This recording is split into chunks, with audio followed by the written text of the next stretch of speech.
690 acre জায়গায় গাজীপুরের এই সাফারি পার্ক গড়ে উঠেছে বনের প্রাণীকে বনের পরিবেশে রাখার আধুনিক কনসেপ্ট নিয়ে।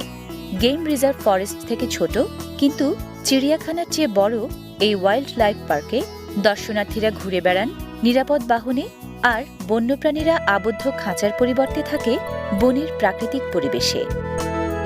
জীববৈচিত্র্য সংরক্ষণ, ইকো ট্যুরিজমের উন্নয়ন, শিক্ষা, গবেষণা ও চিত্তবিনোদনের সুযোগ সৃষ্টি অভিনব এই সাফারি পার্কের মূল লক্ষ্য। বঙ্গবন্ধু শেখ মুজিব সাফারি পার্কের সবচেয়ে চিত্তাকর্ষক আয়োজনটি এই কোর সাফারি পার্কে। এই পার্কে প্রোটেক্টেড বাস ও সাফারি জিপ আছে। ট্রিপ প্রতি দর্শনের বিনিময়ে দর্শনার্থীরা ওঠেন নিরাপদ এসব বাহনে।